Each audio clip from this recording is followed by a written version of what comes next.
Okay, so today's video is the third part of the ancient Egyptian alphabet. We will be learning 5 more letters, and this will be a difficult but fun video. We're going to be learning the letter R, followed by 4 different letters that in English we would all just call H, but the Egyptians have different sounds for each of them. In addition to this, if you make it through this video, you will at the end be able to read the name of an ancient Egyptian pharaoh, so stay tuned. But before we get started, I'd like to just give you a warning about using the internet as a resource for learning about ancient Egyptian hieroglyphs. Often one thing that happens is you'll find a lot of websites that purport to tell you teach you the ancient Egyptian alphabet, but they're just teaching you the English alphabet basically with an equivalent hieroglyph. And a lot of times, some of the letters aren't even actual letters that would be used by the ancient Egyptians.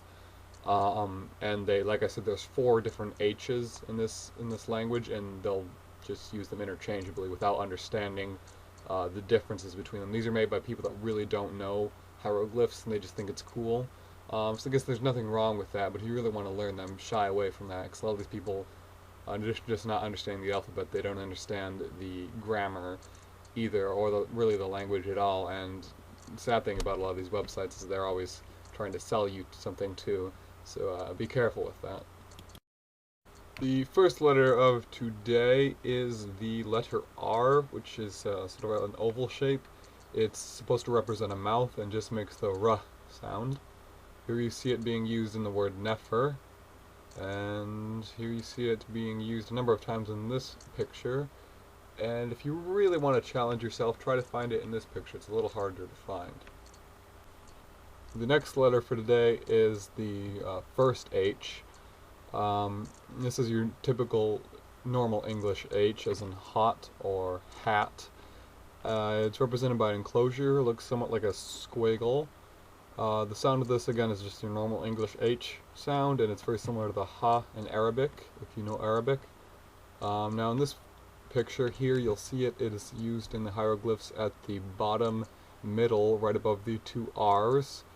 Right below the seated woman, and so you should be able to pick that out right there. The next letter is what we would call second H.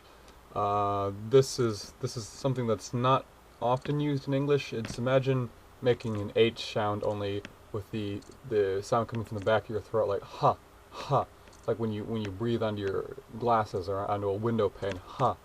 It's supposed to represent a twisted rope.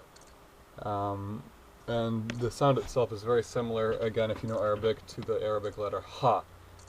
So it's an emphatic. You can see it being used here in this hieroglyph on the second row near the middle, and in this picture here, again in the second row, a little towards the left of the middle. Should be able to pick that out pretty easy. It's a very distinct shape. Just make sure not to mix this second H sign up with another sign which looks very similar to it. Again, it's a piece of twisted rope, and you can see it here in this picture. It's different. It's got more of almost like a halo at the top, and that's a different sign. You see it there on the left, where the actual second H is on the right, so don't get those two mixed up. Now we move to the letter third H. You see it here. It's usually depicted as a circle with lines or just a circle, and this makes a х sound, х, similar to the letter х in Arabic or the letter ch in Hebrew. You see it here in this series of hieroglyphs as just a circle without the lines in a number of different places. And lastly, we come to the letter fourth H. The picture of it is here. It is supposed to be, some people think, the underbelly of an animal and its tail. Some people think it's perhaps an udder of a cow or then part of the underbelly of a cow. It really doesn't matter. What matters is you just notice the fourth H. It makes a z sound like the letter ghain in Arabic. That's a very difficult sound for an English speaker to make. Don't worry about it. If you can't make any of the sounds for some of these letters, really you're not going to be speaking ancient Egyptian, only reading it, so that's alright. A lot of Egyptologists, when they transliterate these to English, will just write them as an H. So here in this picture you see it being used in the bottom row towards the left. It's above the bowl next to the R mouth, and in between the R and the seated man who's pointing to his mouth. Now at the beginning of this video I promised you that by the end you'd be able to read the name of an ancient Egyptian pharaoh. So here it goes. This is his cartouche.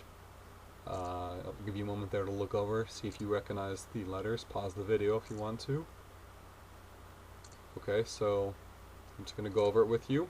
The top letter there is just a circle. That's the second H. It doesn't have the lines, but it's still second H.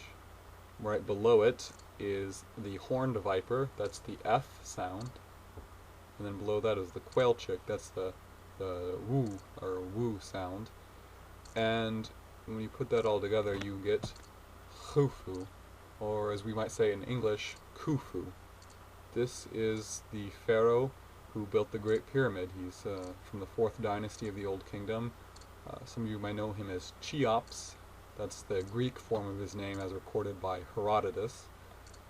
So there you go. You've just read the name of one of the greatest pharaohs in Egyptian history, Khufu.